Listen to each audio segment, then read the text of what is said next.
Hello, good morning. I'm happy to be here this morning to speak a little on the importance of learning centers. I know here at First Class Preschool we have several learning centers set up, which is wonderful. I especially love your blog center, Mrs. Bryant.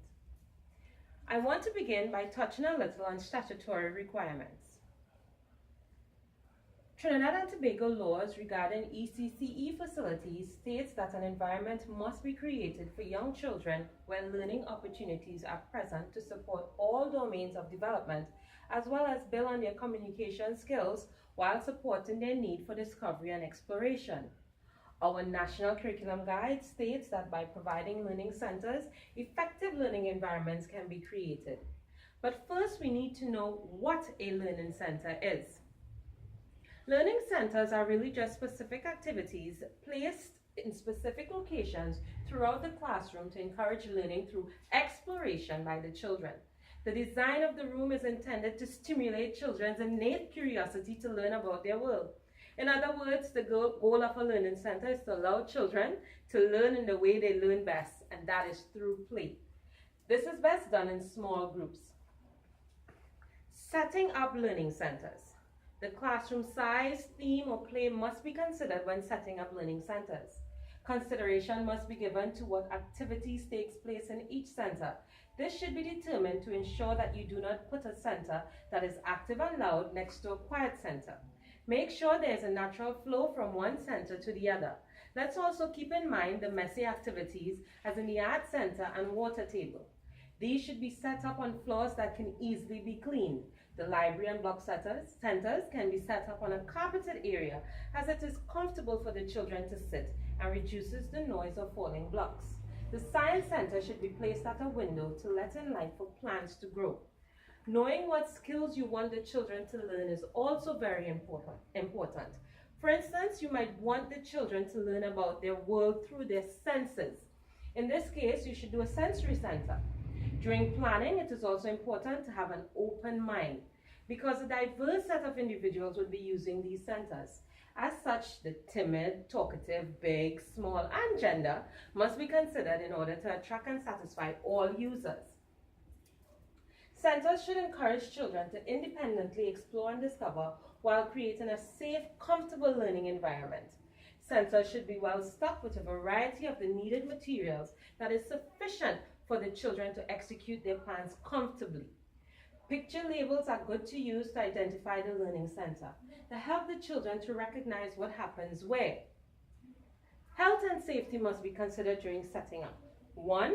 Room arrangement must be considered because we do not want big pieces of furniture sticking out or cords running on the floor, as these can be tripping hazards. 2. Consideration must be given to storage. They must meet the need for the specific center. There must be storage for large, small, everyday, and also those once in a while items. Storage spaces that are frequented by children must be low. Open shelf. Store items must never pose a hazard. 3. Teachers need to always be on the lookout for hazards. Toys get old and broken. Liquid gets spilled. These hazards can lead to injuries if not eliminated. 4. Ensure that the material and toys used are safe. Purchase durable, non-toxic toys and materials. 5. Centers as well as all materials must be kept sanitized and clean. Children are a hub for germs, and as such, at these areas, germs can be easily transmitted amongst the children. 6. Ensure material and other objects used in learning centers are properly maintained, as this can minimize children's frustration in centers. 7. Height and length of the dividers must be considered. Height of the dividers must allow the children to be in the view of the teachers at all times. Dividers must be of a length that will not hinder prompt emergency response. If you look at my floor plan, you would notice that the block, music, and dramatic centers, which are the loudest centers, are to the far side of the room, away from the quiet centers, which are the library, computer, and writing centers. The science center is near a window for sunlight, and the art center is near the washroom for easy cleanup. Let's take a closer look at the block center and the writing center. Materials needed for a block center: a variety of blocks, small toys, vehicles, people, and animals, construction props, Writing and drawing materials, pictures of buildings, books about construction and blocks, measuring tools, low open shelves, basket and bins, section labels, smooth carpet, sufficient space. Materials needed for a writing center: sturdy child-sized furniture, stackable storage bins, various stationeries, whiteboard, various type of writing materials, stamps, stencils, charts. Reason for the choice of material at the block center: wooden blocks are safe for young children as they are rounded with splinter-free edges, lightweight, easy to stack, and teaches basic shapes and colors. Accessories allow pretend play. This can be done by creating cities and being exciting people. Writing material, pictures, and books can be used by the children to create their own designs. Storage makes everything easily accessible yet organized. Reason for choice of material at the writing center: sturdy child-sized furniture ensure that the children are comfortable while writing. Stackable storage works well to keep material organized and easily accessible to the children. A variety of stationeries make writing adventurous. Whiteboards are a perfect surface for kids to practice writing. Different colored blank paper, large line, and construction paper are also great writing surfaces for kids. Stamps, stencils, stickers, charts add interest to the writing center. Adding and changing material in a learning center. A study done on writing centers found that children need to be encouraged to use this particular center, and this can be done by always adding new and attractive material. The study also showed that 5 times more girls use the writing centers than boys, and as such, when materials are being changed or added, gender needs to be strongly considered. Teachers should evaluate their centers regularly, observe the popularity of the centers, how often children visit, how long they stay, what they work with when they're there. If a center is seldom visited, it may be time to make changes to that center. What makes learning centers unappealing? Damaged items can diminish a center's value and appeal. They need to be changed immediately as they are a hazard to the children. Too many materials in one area can be overwhelming. Children may not be able to find or focus on specific items. When materials in a center are outgrown by the children, they will become disinterested. If children's interests are no longer reflected by the learning center, they will not be inclined to visit. When adding or changing materials at a center, start by involving the children. Managing choices and behavior of children in centers. Have all needed materials ready. Ensure that clear directions are present, as in photos and labels, and centers are clutter-free. The procedure to use a center must be taught to the children step by step. You can model it, then have the children practice it. Do not assume that children know what is required of them. Show them where to go, what is to be done there, what is the next step, and so on. Children must be held accountable.